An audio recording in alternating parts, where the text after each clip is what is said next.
Hey everyone, welcome to my studio. I'm King Goshen, and today we're going to be answering a question that if we were to judge based on the number of times that I get asked this on my Instagram, we would have to arrive at the conclusion that this is probably the most important question out there in the world because I cannot overstate how often I get asked this. So let's put the matter to rest today, shall we? The question is, Ken, what brand of paint do you use?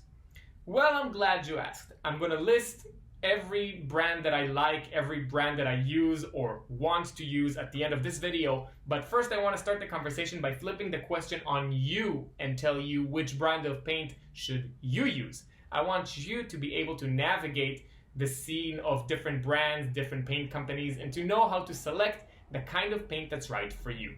So the first difference you need to be aware of is that there are two kinds of oil paints out there on the market. There are the artist grade paints and the student grade paints. Sometimes the same company is going to make paint that's more suitable for professional artists and also have a variation that's more suitable for student, cost-effective paint. So for example, the company Winsor Newton has two lines of paint. They have the Winsor Newton paint, which is the artist grade paint, and they have the Winton brand, which is the student grade paint. My opinion on the student grade paint is that if you absolutely have to buy it because you cannot afford any artist grade paint, well, it's better than nothing, but essentially it's terrible stuff. It's very, very, very poorly done. The tubes are always full of fillers. The pigments are often fake. It's kind of a mess, you know. If you buy from a student grade paint line and it says cadmium yellow, it's not going to say cadmium yellow. It's going to say cadmium yellow hue, and that hue stands for looks like cadmium yellow. You know, it's going to look like cadmium yellow when it comes out of the tube, but as soon as you mix it with other colors on your palette, that color is going to completely collapse, and it's not at all it's not going to resemble cadmium yellow at all anymore. So in general, I recommend steering away from student grade paint if you can afford it. Now let's talk about the artist grade paint, and you know, because even in the artist grade paint there are vast differences in price, and I want you to know what those differences relate to. So for example, I have two tubes here. We were talking about cadmium yellow. Two different kinds of cadmium yellow from a more expensive brand, Williamsburg, and a slightly less expensive brand, Winsor Newton. Both of these are artist grade paint because I do not buy the student grade. As I said, it's dreadful stuff.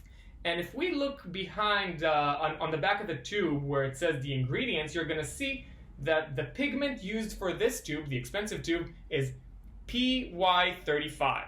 All right, that's cadmium yellow. And then on this tube, the cheaper tube, it's also PY35, meaning in terms of the powder that's contained in these two tubes, it's actually identical. So what makes this one more expensive is usually, you know, sometimes there's other factors, but usually it's the pigment load. It's how much powder did they successfully, you know, shove into this tube without sacrificing the fun materiality of the paint. Meaning that if I take a little bit of this and mix it into a color, and I take a little bit of this and mix it into a color, it's more likely that this one's gonna be stronger because it has a higher concentration of the powder, which means that a tube of more expensive paint is gonna be, you know, stronger paint, and you're gonna need to use less of it, which usually means it's gonna last you for longer. Right? So when I buy Williamsburg tubes,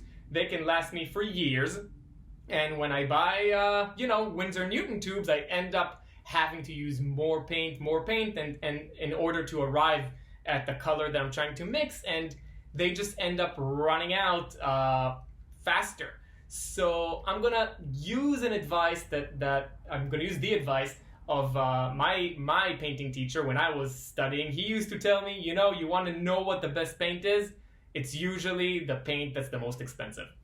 Unfortunately, that's kind of a reality. But for many of us, including me, we can't just afford to buy the most expensive paint all the time. I mean, I know that I can't buy the most expensive paint almost ever. So if you have to compromise somewhere, I would say make sure that you buy your more expensive pigments from the expensive brands. Like for example, on cadmium, I don't play games. You know, cadmium, when you buy it from the cheaper brands, it just looks dreadful. So my cadmiums are usually Williamsburg, you know, a more expensive brand. But for all the other stuff, you know, the earth colors, like burnt sienna, burnt umber, raw umber, all that stuff, I don't actually have to buy that from Williamsburg because, you know, pigment load doesn't really matter when these pigments are cheap anyway. You know, it doesn't really matter to me how much burnt sienna I have. Like my burnt sienna expenditure is not a studio concern of mine. So with these colors, I actually tend to buy them from cheaper artist grade brands like Gamblin, Utrecht, stuff like that. So in summary, as long as you buy artist grade paint, you're pretty much okay.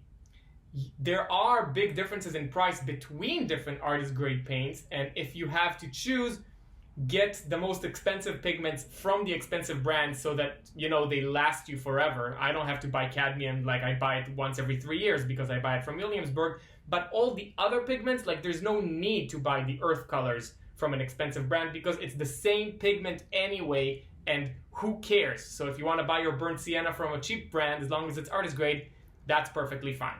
So hopefully that makes sense to all of you. And now I'm going to list some of my favorite pigments so that you know when you're buying me gifts for my birthday, what to buy me. So my most favorite brand, best paint I ever used, is Old Holland. It's a very expensive brand. I own 0 tubes from that brand because it's too expensive for me, can't afford it. But if you can, you should buy it for me. So thanks in advance. And my second favorite brand, I think there's a tie here between Williamsburg, which I do have here, and another British brand that I don't have with me right now called Michael Harding for all you people in Europe. The thing about if you're in Europe, this is an American brand, so it's very expensive there, but the British brand, Michael Harding, is much cheaper. Now here, we live in the reverse universe, where in America, importing the British paint is expensive, and Williamsburg is slightly more affordable, but I would put them roughly at the same level. I really, really like Michael Harding paint, and when I lived in Israel, which is closer to Europe, I used to buy a lot of Michael Harding. After that, you know, we have the slightly lower tier, where you can find, I would say, Gamblin. Gamblin I really like, you know, I have quite a few of those, and also Winsor Newton. I used to have a slight preference for Winsor Newton, but these days I kind of use Gamblin more. I don't totally know why. I kind of feel like the elasticity of the paint is a little bit nicer. So I think the majority of my paint is actually Gamblin because it's, you know, it combines affordability with actually like really, really good quality paint.